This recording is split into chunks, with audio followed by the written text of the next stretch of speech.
एक छोटे से शहर में रहने वाली प्रिया और रमेश बचपन के दोस्त थे।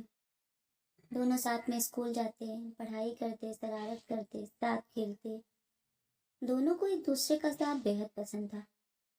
धीरे धीरे समय बीतता गया और देखते ही देखते दोनों बड़े हो गए। जैसे ही प्रिया की उम्र 24 साल हुई तो उसके घर वाले उसके लिए तरह तरह के रिश्ते देखने लगे। लेकिन प्रिया को कोई पसंद ही नहीं आता था, क्योंकि प्रिया ने बचपन से ही रमेश को पसंद कर रखा था। रिश्ते की बात सुनकर प्रिया उदास हो जाती थी, क्योंकि वह रमेश से बेहद प्यार करती थी और उसे खोना नहीं चाहती थी। और रमेश के बारे में घर में भी किसी को कुछ नहीं बोल पाती थी। लेकिन एक दिन उसने जैसे ही अपने लिए रिश्ते में आई फोटो में रमेश की फोटो देखी तो मानो उसकी खुशी का ठिकाना ही नहीं रहा। वह मन ही मन बहुत खुश हुई और भागकर अपनी सहेली सीमा के पास गई। सीमा ने कहा, क्या बात है प्रिया, आज तो तेरा चेहरा चमक रहा है, कल तो बड़े गुस्से में दिख रही थी। प्रिया शर्माते हुए अपनी सहेली को रमेश के और अपने रिश्ते के बारे में बताती है और दोनों बहुत खुश हो जाती हैं। परंतु रमेश को कभी इस बात से कोई फर्क नहीं पड़ा कि उसकी शादी प्रिया से हो या किसी और लड़की से। वह अपने दोस्तों के साथ ही खुश रहता था और कभी भी घर परिवार की तरफ ध्यान ही नहीं देता था। रमेश बहुत ही मस्तमौला किस्म का लड़का था। देखते ही देखते वह दिन भी आ गया जब दोनों की धूमधाम से शादी हो गई और प्रिया अपने नए घर में आ गई। प्रिया बहुत खुश थी कि आज उसका बचपन का प्यार उसका जीवन साथी बन गया है। धीरे धीरे शादी को 1 महीने हो गए, लेकिन रमेश का व्यवहार बिल्कुल नहीं बदला। अभी भी वह खुद को शादीशुदा मानने को तैयार ही नहीं था और जानबूझकर प्रिया से दूर रहने लगा। शुरू शुरू में तो प्रिया इस बात पर ज्यादा ध्यान ही नहीं देती थी, क्योंकि वह घर के रस्मों रिवाजों में उलझी रहती थी। पर धीरे धीरे उसने भी महसूस किया कि रमेश अब उसके बचपन वाला दोस्त नहीं रहा। वह काफी बदल चुका है।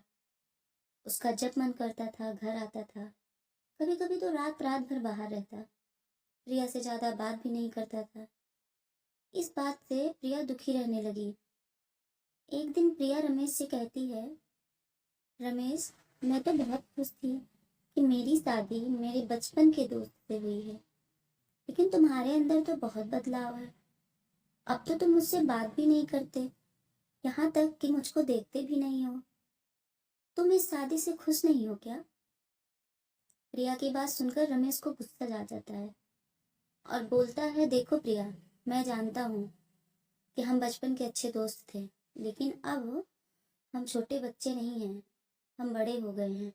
और रही बात शादी की, तो शादी मैंने तुमसे इसलिए की है क्योंकि मेरे मम्मी पापा को लगता था कि तुम घर संभालने के लिए परफेक्ट हो। लेकिन इसका मतलब ये नहीं है कि मैं अपनी आज़ादी तुम्हारे हाथों में दे दूंगा। यह तुम्हारी सबसे बड़ी गलतफहमी है। प्रिया बोली, तुम मुझे गलत समझ रहे हो। मैं तो बस इतना जानना चाहती थी, तुम मेरे साथ ऐसा क्यों कर रहे हो? रमेश गुस्सा करते हुए बोला कि तुम्हें यह सब जानने की जरूरत नहीं है। तुम बस अपने काम पर ध्यान दो और घर संभालो। यह सब सुनकर प्रिया रोने लगती है। अब तो उसकी आदत हो चुकी है अपमान सहने की। प्रिया मन ही मन सोचती है कि आखिर मेरी क्या गलती है जो मेरे ही पति का प्यार मुझे नहीं मिल पा रहा है। प्रिया दिन ब दिन दुखी रहने लगी, जिसका असर उसकी तबीयत पर भी पड़ा। लेकिन रमेश ने कभी भी उस पर ध्यान ही नहीं दिया। एक दिन रमेश के कुछ दोस्त उसके घर लंच पर आते हैं, लेकिन रमेश ने प्रिया को अपने दोस्तों के सामने आने से मना कर देता है और खुद ही सबको खाना परोसता है। ये सब देख दोस्त कहते हैं, यार भाभी कहाँ है जो तू ये सब कर रहा है? तो रमेश कहता है, कुछ नहीं यार, उसकी तबीयत ठीक नहीं है। खाना तो उसी ने ही बनाया है, लेकिन अभी वह आराम कर रही है। दोस्त बोलते हैं, अरे कोई बात नहीं यार, भाभी से तो हम बाद में भी मिलेंगे, लेकिन उन्हें यह जरूर बता देना कि उनका बनाया खाना हम सबको बहुत पसंद आया। दोस्तों की बातें सुनकर प्रिया रोने लगती है और अब वह और भी ज़्यादा अपमान महसूस करने लगती है। वह हर कोशिश करती है कि रमेश उसे पसंद करने लगे, लेकिन ना जाने क्यों रमेश को उसमें कोई भी दिलचस्पी नहीं होती है। एक दिन सुबह जब रमेश सोकर उठा तो उसे प्रिया दिखाई नहीं देती है, लेकिन बेड के पास रखा उसे एक पत्र मिलता है जो प्रिया ने रमेश के लिए लिखा था।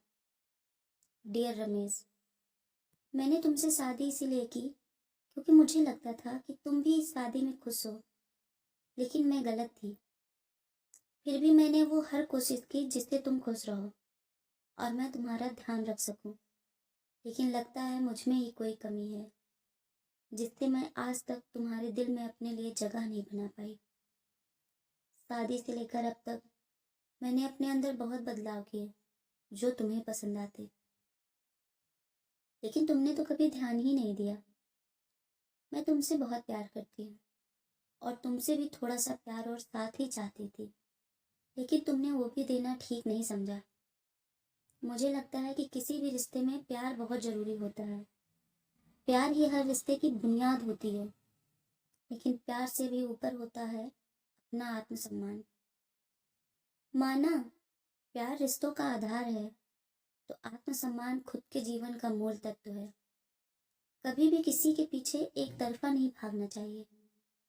मुझसे जितना कुछ बन सका मैंने अपने रिश्ते और प्यार को संभालने के लिए किया, लेकिन तुमने बार बार मेरा अपमान किया।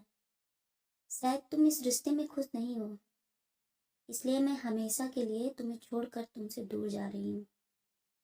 अपना ख्याल रखना और हमेशा खुश रहना। प्रिया के पत्र को पढ़कर पहली बार रमेश को एहसास हुआ कि आज तक उसने प्रिया के साथ कितना गलत किया है। प्रिया ने तो उससे प्यार और साथ के अलावा कुछ मांगा भी नहीं था। अपनी गलती का एहसास होने के बाद रमेश जल्दी से तैयार होकर प्रिया के घर पहुंचा। जैसे ही प्रिया ने दरवाजा खोला, वह रमेश को सामने खड़ा देख आश्चर्यचकित हो गई और बोली, तुम यहाँ कैसे? रमेश ने कहा, जल्दी से तैयार हो जाओ, मैं तुम्हें लेने आया हूँ। प्रिया ने कहा, क्यों? तुम्हें मेरी क्या जरूरत है? तब रमेश कहता है, प्रिया, तुम्हारे जाने के बाद मुझे एहसास हुआ कि जाने अनजाने मुझसे बहुत सारी गलतियां हुई हैं और अब मैं उन सारी गलतियों को सुधारना चाहता हूँ। जब तक तुम मेरे साथ थी, मेरे पास थी, तब मुझे तुम्हारी वैल्यू ही नहीं हुई, लेकिन तुम्हारे जाने के बाद ये एहसास हुआ कि तुम मेरे लिए क्या मायने रखती हो। मैं अपनी गलती स्वीकार करता हूँ। प्लीज़ मेरे साथ अपने घर चलो। रमेश की बात सुनकर प्रिया मन ही मन मुस्कुराती है और दोनों अपने घर आ जाते हैं। रमेश प्रिया से अपनी गलती मानता है और उसे हमेशा खुश रखने का वादा करता है और दोनों खुशी खुशी रहने लगते हैं। दोस्तों, कई बार ऐसा होता है कि जो हमारे पास होता है उसकी हमें कदर नहीं होती, लेकिन उसके जाने के बाद हमें ये एहसास होता है कि वह हमारे लिए कितना ज़रूरी था। दोस्तों, अगर हमारी ये कहानी पसंद आई हो तो प्लीज़ इसे लाइक करें, शेयर करें और हमारे चैनल को सब्सक्राइब करें। धन्यवाद।